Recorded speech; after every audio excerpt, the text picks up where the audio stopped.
When you think of the whole notion of risk, it's a sort of all-encompassing kind of thing. It's not that, you can say low birth weight, or you can go to one thing that we can fix up. There are a multitude of factors that come into play. I always hear the term at risk. I struggle with that because I believe all young people are at risk at some point in time, and since they're all at risk, then at some point you're going to be advocating for all of them at different times. What are their needs and how do you address those needs? That child does not inherently come with risk. That child is placed in environments where risk is ever present. And we need to deal with those environments for intervention, and they'll have something to do with how that child thinks about himself, so that in the future his placement at risk can be mitigated by decisions that he makes. At-risk students. Students placed at risk. These two phrases, used to describe students performing inadequately in our schools, seem quite similar. Yet they represent very different schools of thought in relation to how this problem is approached. As student support teams grapple with how best to raise achievement levels, at risk versus placed at risk becomes much more than mere semantics. We chose the term children placed at risk because what that said to us was, yes, we realized we wouldn't have this conversation if these children were performing well in school. So something clearly is amiss. And so by saying that these are children placed at risk, then that sort of, at least on the front end, says that there can be, who knows what the source is, or who knows where the actual problems might be of this quote-unquote risk. The Center for Research on the Education of Students Placed at Risk, also known as CRESPAR, is an organization dedicated to the principle that students are not inherently at risk, but instead are placed at risk by adverse practices and situations. The organization, funded by the U.S. Department of Education, is a collaborative effort between Howard University and Johns Hopkins. The talent development model, the cornerstone of the center's programmatic efforts, is built on the premise that all students can succeed with a demanding curriculum and a high expectations approach. Kids could be placed at risk because they come from problematic life circumstances. They could be placed at risk because they come to school inadequately prepared to meet the curriculum's challenges, for example. They may be placed at risk also because the parents or the community have not been supportive of them succeeding in school.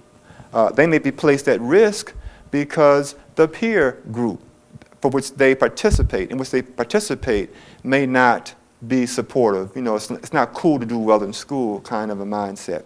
But kids may also be placed at risk by the school system, by the teaching staff. And so it might not so much be the kids having a learning disability, but the staff having a teaching disability, because they have not been sufficiently prepared to address the needs of the kids and to build upon the assets the kids bring with them. The overriding issue that places students at risk is the culture of the school.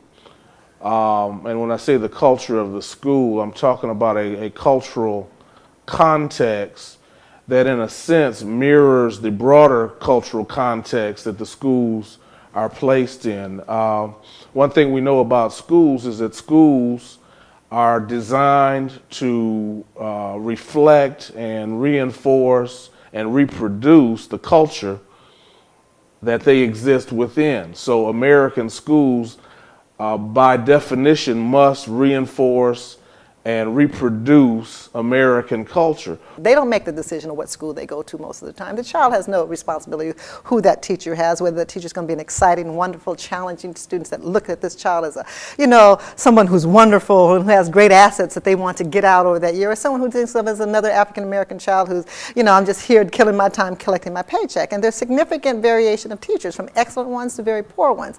However, when you think of the environments at risk, often you're filled with those liabilities that are beyond the child or beyond the family's comprehension in some respects, and clearly out of their control. When you talk about students placed at risk rather than at-risk students, I think you're taking the onus away from the student. You're saying that there are some conditions in some situations that these students have been placed in that help them to, that really restricts their fulfillment of their talents and their potential. It might be that the teachers are serving more as the kids' adversaries as opposed to as their advocates. So kids can be placed at risk by teachers who are either unwilling or unprepared to address the children's needs and assets in a proactive way.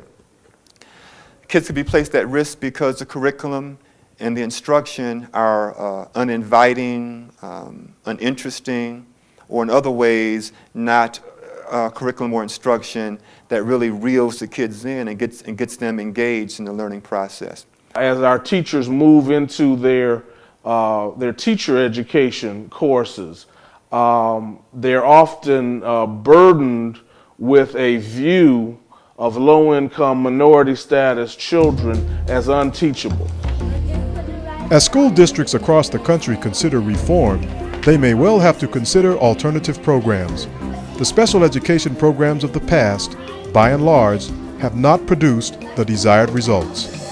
After a child falls off the conveyor belt and is injured, then we've delivered some very good services to the child. Special education, for example, is a wonderful model of intervention, but it has a serious deficit. It deals with children after they've been damaged. So the notion of a deficit model, a deficiency model, where the child gets attention through remedial programs and special education programs, and you can probably think of some other names that might, compensatory programs and so on, is pretty much of a failure. And relatively few children ever exit those programs. In some ways, special ed, for example, is a life sentence. That notion of deficiencies and dealing with problems after the fact has been one that I think has given us great harm. As we look at whole school reform, we have to make sure that any effort to enhance schooling outcomes has to address these multiple possibilities for what places children at risk. As educators take on the problem of achievement and performance deficiencies proactively, they may have to look beyond the deficit model to find solutions. Linking a child's culture and context with his educational experience has clearly been established as the medium of success. I like to eat banana.